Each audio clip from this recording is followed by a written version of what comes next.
Welcome to Telugu focus TV. నేను మీ Srinivas Reddy. YCP నేతలకు ఒక్కొక్కరికి కొన్ని చిక్కులైతే వచ్చి పడుతున్నాయని చెప్పుకోవచ్చు. ఎందుకంటే అధికారంలో ఉన్నప్పుడు వారు చేసినటువంటి తప్పులు ఇప్పుడు వారికి అవి శిక్షలుగా మారిపోతున్నాయని కూడా చెప్పుకోవచ్చు. ఆ రకంగా చూసినట్లయితే వైసీపీ కీలక నేతగా ఉన్నటువంటి చంద్రగిరి మాజీ ఎమ్మెల్యే చెవిరెడ్డి భాస్కర్ రెడ్డి కూడా ఇప్పుడు ఆయనకి చొక్కెదురయింది అని కూడా చెప్పుకోవచ్చు. ఎందుకు హైకోర్టులో ఈయనకి చొక్కెదురైంది? ఎందుకు ఏంటి అనేది కూడా ఈ వీడియోలో మనం తెలుసుకునే ముందు తప్పనిసరిగా మన Telugu focus TV channel subscribe చేసుకొని పక్కనే ఉన్న బెల్ బటన్ ఒకటి మాత్రం మర్చిపోకండి.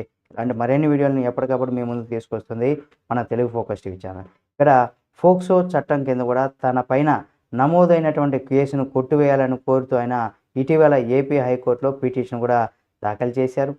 ఈ పిటిషన్ దాఖలు చేసిన తర్వాత కూడా ఆయన ఇవాళ ఆ పిటిషన్ పైన ఇవాళ విచారణ చేపట్టినటువంటి కోర్టు పోలీసులు కౌంటర్ దాఖలు చేయాలని కూడా ఆదేశాలు జారీ చేసింది.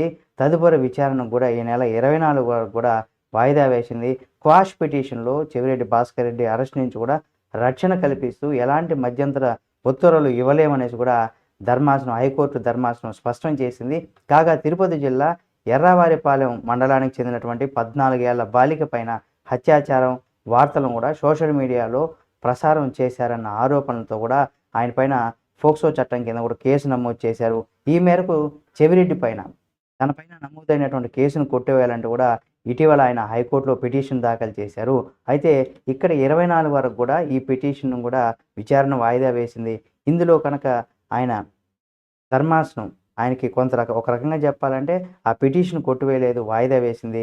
అంటే ఇంకా ఆయన చిక్కుల్లోనే ఉన్నారు. ఈ కేసుని ఎలా బయటపడబోతున్నారు ఏంటి అనేది తెలియాలంటే ఎప్పటికప్పుడు దీనికి సంబంధించి మరిన్ని అప్డేట్స్ని మీ ముందుకు తీసుకొస్తుంది మన తెలుగు ఫోకస్ టీవీ ఛానల్. కాబట్టి సబ్స్క్రైబ్ చేసుకొని పక్కనే ఉన్నటువంటి బెల్ బటన్ ఒకటి మాత్రం మర్చిపోకండి.